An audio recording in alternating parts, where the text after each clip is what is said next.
십자가상의 세 번째 말씀은 제가 이 로마서 5장 6절, 8절, 10절 거꾸로 원수, 그 다음에 죄인, 그리고 연약한 자, 이렇게 바울과 역전되어진 그런 구조를 갖고 있었다라고 말씀을 드렸는데, 그래서 이 세 번째 대상이 연약한 자, 어머니입니다. 어머니.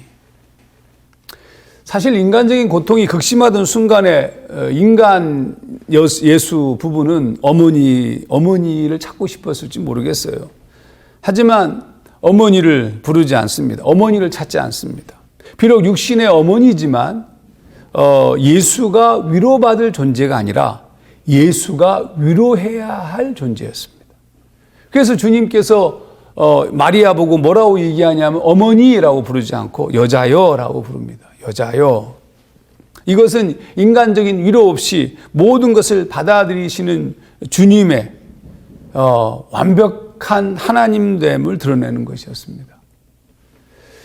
육신의 어머니지만 어머니에게 기대지 않겠다는 뜻이었습니다. 어머니라고 부르지 않았습니다.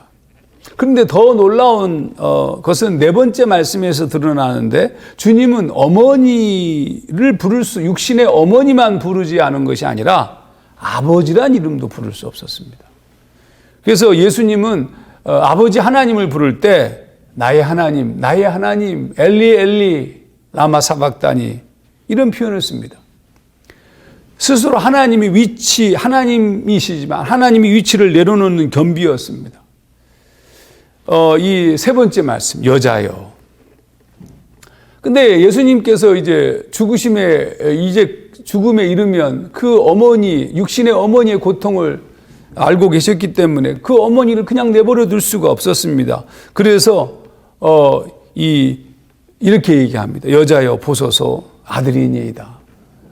예수는 당신이 사랑하는 제자 요한에게 어머니 마리아를 돌볼 것을 부탁하였습니다. 그리고 이렇게 얘기합니다. 요한복음 19장 27절, 보라 내 어머니라.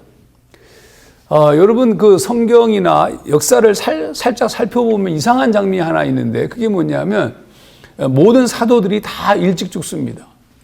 근데 가장 오랫동안 살았으면서도 또 순교하지 않은, 어떻게 보자면 자연사했을 것 같은 제자가 사도 요한입니다. 사도 요한은 이미 요한복음이 90년에서 96년 도미티아누스 황제가 활동하던 시절에 쓰여진 책입니다. 근데 재미있는 것이 뭐냐면 그 90년 이전의 사건 속에 요한의 얘기는 없습니다. 도대체 요한은 어디로 증발한 것인가? 사도행전에도 없습니다. 이 부분에 대해서 유대 교회 사가인 유세비우스에 의하면 60년경에 사도 요한은 예수 어머니 마리아를 데리고 예루살렘에서 에베소로 이사해서 살았다는 그런 기록이 전해지고 있습니다. 지금도 에베소에 가면 실제로 이 어머니 마리아에 살던 집이 있죠.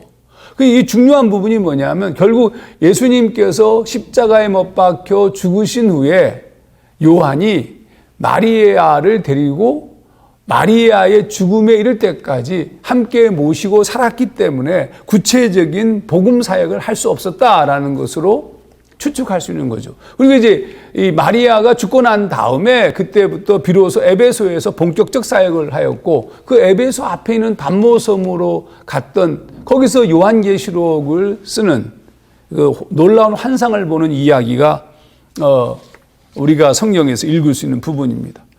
여하튼 주님은 마지막까지 육신의 어머니를 염려하였습니다. 인간으로서 할 수 있는 효를 마지막까지 실천한 것입니다. 마지막 순간 그 아주 절실한 고통 가운데 어머니를 생각하고 또 요한에게 부탁하는 그 모습을 바라보면서 참 부끄러움이 좀 일어납니다.